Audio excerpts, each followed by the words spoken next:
Why no one wants to live in North Korea? Do you think it's nuclear testing, human trafficking, political oppression, or economic isolation? After watching the video to the end, I'm sure your views on North Korea will change 180 degrees. Watch the unknown dark sides of North Korea and learn the truth.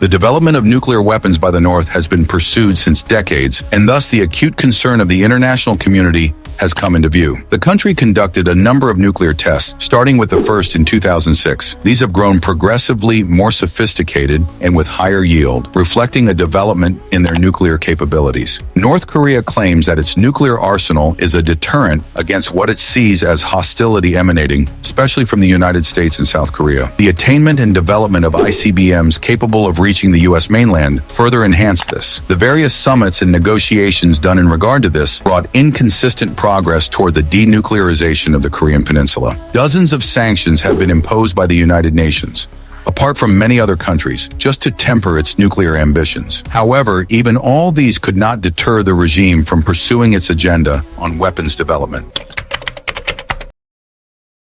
Added to these is the cyber capability of North Korea, for which it has become notorious, having used it as a tool for economic gain and political leverage. The hack into Sony Pictures in 2014, blamed on North Korean hackers, was a high-profile incident that highlighted the regime's ability to conduct sophisticated cyber operations. The attack was reportedly in retaliation against the film The Interview, which depicted a fictional assassination of North Korean leader Kim Jong-un. In 2017, another major ransomware attack, WannaCry, which affected hundreds of thousands of computers worldwide, was also linked to North Korean hackers. These cyber attacks achieve a variety of goals: generating revenue through illicit means, disrupting adversaries, and showing that North Korea has the capability to project power beyond its borders. As a result, the cyber activities of this regime have emerged as one of the major challenges to cybersecurity across the world.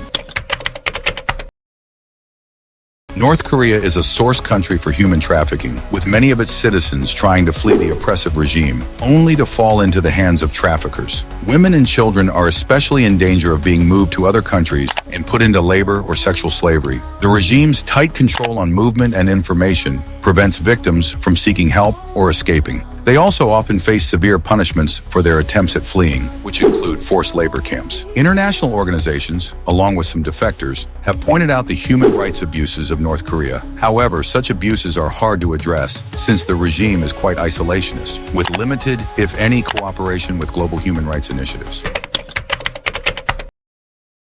As things stand, the human rights situation in North Korea is among the worst in the world. The government maintains a very extensive gulag system, hundreds of thousands of political prisoners held without trial, tortured, subjected to forced labor, and many other forms of abuse. Inmates have often been held for tens of years. Many die while in custody due to malnutrition, disease, or torture. Besides the prison camps, the North Korean government commits arbitrary detention, torture, and public executions. Anything from political dissidents to religious believers to defectors who could be considered a threat to the regime faces arrest and punishment. Torture is common in North Korea, with methods reportedly including beatings, electric shock, waterboarding, and sleep deprivation. Public executions also serve to instill fear and suppress dissent. The international community has human rights abuses by the North Korean government presented by UN, Amnesty International, and Human Rights Watch, among others. In 2014, the UN Commission of Inquiry on Human Rights in North Korea presented findings that the North Korean government was responsible for systematic, widespread, and gross human rights violations.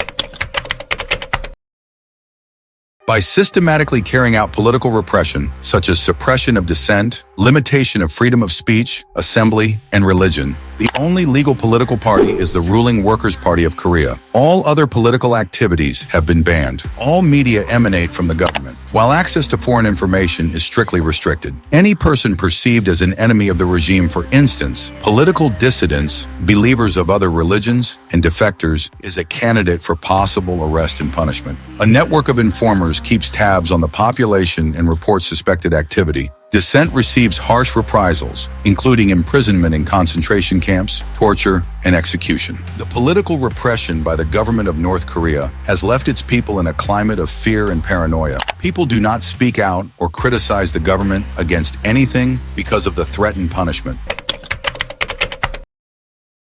Being one of the most isolated countries in the world, North Korea receives very little trade and diplomatic relations from the rest of the world. This isolation is partly because of its nuclear weapon program and the sordid history of human rights abuses. The isolation has resulted in an ailing economy that is often heavily dependent on foreign aid. Another important factor contributing to economic problems in North Korea is the country's economic policy pursued by its government. The current self-reliance policy pursued by the state government is mainly due to insufficient investment in infrastructure and technology. The tight control of the economy exerted by the government suppresses private enterprise and innovation. Thus, economic isolation, combined with mismanagement, brought about widespread poverty and food shortages in North Korea.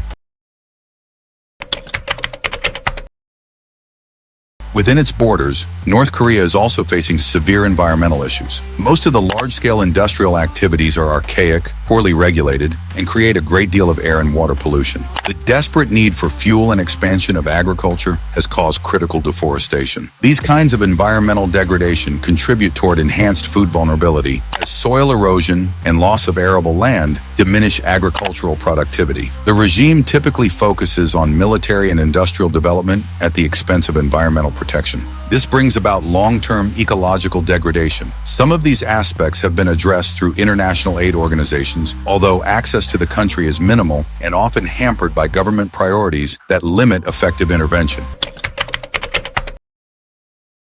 Decades of economic deprivation and political isolation have thoroughly decimated what used to be the pride of North Korea, its healthcare system. It has chronic shortages in basic medicines, equipment, and trained personnel throughout the hospitals and clinics. Basic medical care remains out of reach for many, especially those in rural areas. Thus, such preventable diseases as tuberculosis, hepatitis, and malnutrition occur on a large scale, accompanied by high infant and maternal mortality rates. The COVID-19 pandemic has brought forth further the weakness of this system, with the limited capacity for testing and the lack of access to vaccines its root. North Korean education shows near universal literacy, but the education system has become one of the most forcible tools for political indoctrination. Since early childhood, pupils are subjected to curricula imbued with state propaganda that glorifies the ruling Kim dynasty and demonizes the West. Critical thinking and independent thought are stifled by rote memorization and unquestioning obedience. Access to outside information is severely restricted, further curtailing opportunities for intellectual curiosity and alternative perspectives. Food insecurity has continually dogged North Korea, the result of natural calamities, economic mismanagement, and government policies that favor military spending over the needs of its constituency. When the Soviet Union, one of its leading trading partners, collapsed in the 1990s, it grossly heightened the situation to a devastating famine that claimed hundreds of thousands of lives. While the situation is very much better than it has been in recent years, chronic malnutrition remains common, with children suffering from growth stunting and cognitive impairment. Thank you for watching this video about the dark sides of North Korea. Specify in the comments which country you want to see in the next video. Stay safe.